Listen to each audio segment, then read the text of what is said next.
किसी ने बहुत अच्छी बात कही है कि मेरी हैसियत से ज़्यादा तूने मेरी थाली में परोसा है, तो लाख मुश्किलें भी दे दे मालिक, लेकिन मुझे तुझ पर भरोसा है। नमस्ते, मैं हूँ प्रतीक्षा। आज मैं आपको एक प्यारी सी और एक छोटी सी कहानी सुनाती हूँ। कहानी है संतरे बेचने वाली बूढ़ी अम्मा की। उनके परिवार में कोई और नहीं था, वो अकेली ही अपना जीवन यापन करती थी। मंडी से संतरे लेकर आती, सड़क किनारे बैठकर बेचती थी। एक लड़का रोज ऑफिस से निकलने के बाद वहीं से गुजरता और सड़क किनारे उनके पास रुककर संतरे खरीदता था। वो संतरे तो खरीद लेता था, लेकिन उसकी एक अजीब सी आदत थी। वो एक संतरा उठाता, उसमें से एक फांक निकालता, चखता और कहता, ये तो मीठा नहीं है, और वहीं रख देता। फिर कहता, दूसरा वाला चखना है। दूसरा संतरा उठाता, उसकी भी एक फांक निकालता, चखता और कहता, हाँ ये मीठा है, ऐसे वाले तोल दो। फिर 1-2 किलो जितने उसे चाहिए होते लेकर चला जाता। जब भी वो संतरे खरीदता यही काम दोहराता था। बूढ़ी माताजी भी मुस्कुराकर कह देती, ठीक है बेटा, चख लो, कोई बात नहीं। एक दिन वो अपनी पत्नी के साथ वहां से निकल रहा था। संतरे वाली अम्मा को देखकर वो फिर रुक गया। उसने संतरे खरीदे और वही सब किया जो हमेशा करता था। एक संतरा लिया, फांक चखी और रख दिया।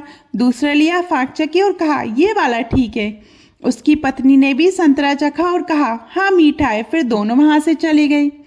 4-5 दिन बाद फिर वही हुआ। उसने दोबारा वही प्रक्रिया दोहराई। इस बार उसकी पत्नी से रहा नहीं गया।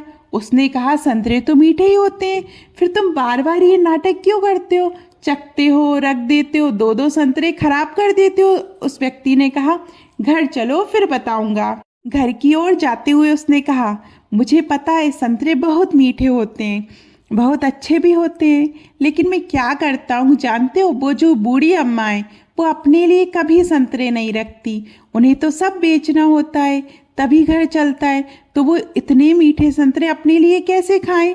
इसलिए मैं चखने के बहाने एक संतरा चखता हूँ और कह देता हूँ ये ठीक नहीं है, जबकि वो भी मीठा होता है। फिर दूसरा चक्कर कहता हूँ ये मीठा है। ऐसे में 2 संतरे उनके लिए वहीं छोड़ देता हूँ ताकि वो भी खा लें। ये सुनकर उसकी पत्नी मुस्कुराई और बोली, मैं सच में बहुत भाग्यशाली हूँ कि मुझे आपके जैसा पति मिला।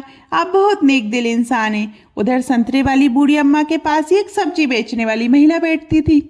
उसने कहा, माताजी, वो आदमी आपको लूट कर चला जाता है, चखने के बहाने बातें करता रहता है और आप तराजू में ज्यादा संतरे चढ़ा देती हैं, पलड़ा भारी हो जाता है। बूढ़ी अम्मा मुस्कुराई और बोली, अरे मुझे सब पता है, उसे लगता है कि मुझे समझ नहीं आता।